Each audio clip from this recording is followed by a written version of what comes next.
दोस्तों, आज की वीडियो में हम बात करेंगे कि जब हमारे द्वारा किसी दूसरे व्यक्ति को पैसे दिए जाते हैं और बदले में वह हमें चेक दे देता है और चेक को कंप्लीट करवाने के लिए जब हम बैंक में जाते हैं और बैंक में जाने के बाद हमें पता चलता है कि उसके द्वारा अपने खाते को होल्ड करवा दिया गया है या बंद करवा दिया गया है या फिर उसके खाते में पैसे नहीं है, तो चेक बाउंस हो जाता है। और जब चेक बाउंस हो जाता है तो बैंक के द्वारा एक रिटर्न मेमो हमें दिया जाता है। उसमें पैसे किस कारण से नहीं मिले हैं उसका कारण उसमें मेंशन भी किया जाएगा। तो मान लीजिए कि अगर आपका चेक कहीं पर गिर गया है या आपका चेक किसी दुकान या किसी जगह से चोरी हो जाता है, तो ऐसी स्थिति में हम क्या करेंगे? जब उस व्यक्ति को चेक मिलता है या चोरी हुआ कोई चेक मिलता है तो वह स्टोरी बनाकर 138 एनआई एक्ट के तहत केस कर देता है। तो क्या ऐसी स्थिति में वह केस चलने योग्य है? क्या वह न्यायालय में केस चलेगा? तो आज हम इसी के बारे में ही बात करेंगे, तो बने रहे वीडियो के अंत तक। मैं हेमंत सैनी एडवोकेट और आप देख रहे हैं हेमंत LLB लॉ। वीडियो अच्छा लगा तो प्लीज इसे लाइक करें और अभी आप चैनल पर नए आए हैं तो प्लीज चैनल को सब्सक्राइब जरूर करें ताकि ऐसी वीडियो मैं आपके लिए लाता रहूं। इसी संबंध में इलाहाबाद हाईकोर्ट के द्वारा अभी 23 मई 2023 को एक महत्वपूर्ण जजमेंट भी पारित किया जाता है। लेकिन आगे बढ़ने से पहले मैं आपको बता दूं कि इस मामले के फैक्ट क्या थे और यह मामला क्या था। मैं आपको बता दूं कि एक व्यक्ति के द्वारा पुलिस स्टेशन में जाया जाता है और वहां पर एक एप्लीकेशन दी जाती है। उस एप्लीकेशन में लिखा जाता है कि सर मेरे ऑफिस से 2 चेक गायब हो गए यानी कि चोरी हो गए। इस बात को लेकर वह थाने में एप्लीकेशन देता है और उसी के साथ ही बैंक में जाकर भी वही एप्लीकेशन देता है और वहां कहा जाता है कि मेरे इन 2 नंबर के चेक चोरी हो गए हैं ऑफिस से, ताकि अगर कोई व्यक्ति पैसे लेने आता है तो उसे पैसे नहीं दिए जाए। एक दिन यह होता है कि उस व्यक्ति के पास बैंक से कॉल आता है और यह कहा जाता है कि उन 2 चेकों में से एक चेक क्लियर होने के लिए बैंक में आया है। इसलिए तुरंत ही उस व्यक्ति के द्वारा पुलिस स्टेशन में जाकर एक FIR दर्ज करवाई जाती है। FIR दर्ज करवाई जाती है सेक्शन 381 420/34। इसके आधार पर एक FIR दर्ज कर ली जाती है। अब दूसरी तरफ क्या होता है कि जिस व्यक्ति ने चेक चोरी किया था उसके द्वारा न्यायालय में 138 एनआई एक्ट का केस कर दिया जाता है और उस परिवाद में यह आरोप लगाया जाता है कि मैंने अगले व्यक्ति को अलग अलग समय में 30 लाख रुपए दिए थे, इस एवज में उसने मेरे को 2 चेक दिए थे।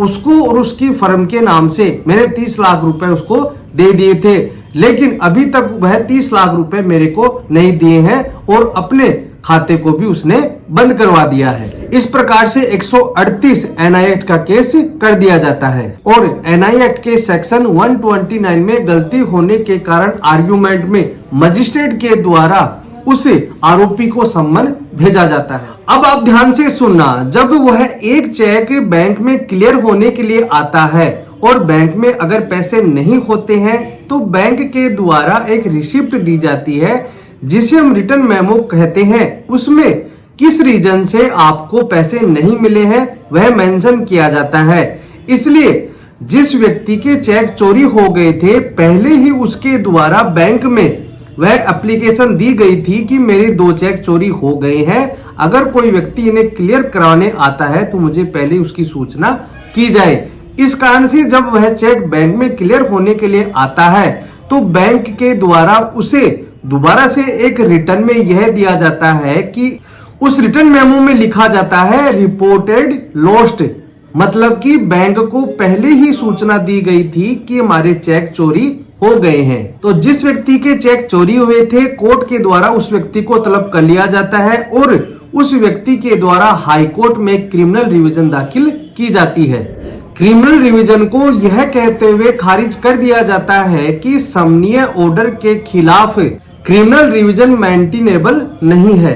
जब क्रिमिनल रिट खारिज हो जाती है तो उस व्यक्ति के द्वारा CRPC के सेक्शन 482 के तहत एक मिसलिनियस क्रिमिनल रिट दाखिल की जाती है और उसमें 138 एनआई एक्ट का जो केस उस पर चल रहा है उसे क्वेश करने की प्रेयर की जाती है। जिस व्यक्ति का चेक चोरी हुआ था उसके द्वारा 482 सीआरपीसी में एक मिसलिनियस क्रिमिनल रिट दाखिल की जाती है। उसके वकील के द्वारा यह कहा जाता है कि मेरे द्वारा उस व्यक्ति के खिलाफ पुलिस स्टेशन में आईपीसी के सेक्शन 381, 420 और 34 के तहत एक एफआईआर दर्ज पहले ही दर्ज करवा दी थी और 138 के केस में व्यापारिक समझौते के बारे में भी बात छिपाई गई थी। दोनों के बीच कुछ व्यापारिक मामला भी था और इससे संबंधित कुछ लिखावट भी थी, तो इन बातों को छिपाया गया था और इस लिखावट से संबंधित आर्ग्यूमेंट में यह बातें भी कही जाती हैं और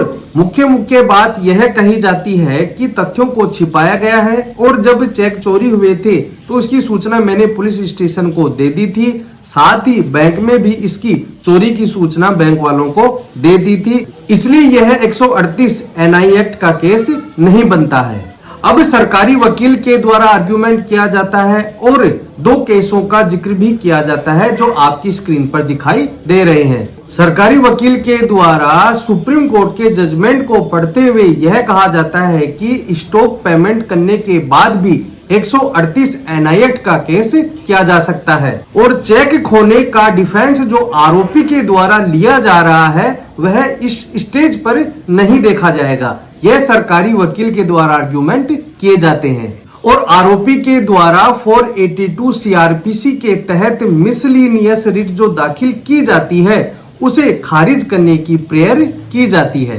अब ऑनरेबल हाई कोर्ट के द्वारा उन तथ्यों को देखा जाता है, सारे आर्ग्यूमेंट को सुना जाता है, सारे फैक्ट को देखा जाता है और अंत में यह आदेश किया जाता है कि यह रीजन 138 एनआई एक्ट के लिए एप्लीकेबल नहीं है। अगर चेक पहले से खो गया है तो उसकी सूचना और इंफॉर्मेशन पहले से दी जा चुकी है, तो ऐसे मामलों में 138 एनआई एक्ट की कार्रवाई नहीं की जा सकती है। और हाई कोर्ट के द्वारा यह भी कहा जाता है कि इसमें जो फैक्ट थे उन मामलों में छिपाया गया है और जिस व्यक्ति के द्वारा 138 एनआई एक्ट का केस किया गया था उसके खिलाफ एफआईआर भी दर्ज थी, उसके बारे में भी नहीं बताया गया और कोर्ट के द्वारा सारे फैक्ट को नहीं देखा गया था। इस कारण यह बात कहते हुए हाई कोर्ट के द्वारा 482 सीआरपीसी के तहत जो रिट दाखिल की जाती है उसे स्वीकार कर लिया जाता है और 138 एनआई एक्ट के केस को खारिज कर दिया जाता है, यानी कि क्वेश कर दिया जाता है। तो दोस्तों यह थी एक चेक के बारे में महत्वपूर्ण जानकारी। वीडियो अच्छा लगा तो प्लीज इसे लाइक करें और अभी आप चैनल पर नए आए हैं तो प्लीज उनको सब्सक्राइब जरूर करें ताकि ऐसे नॉलेजेबल वीडियो मैं आपके लिए लाता रहूं। धन्यवाद।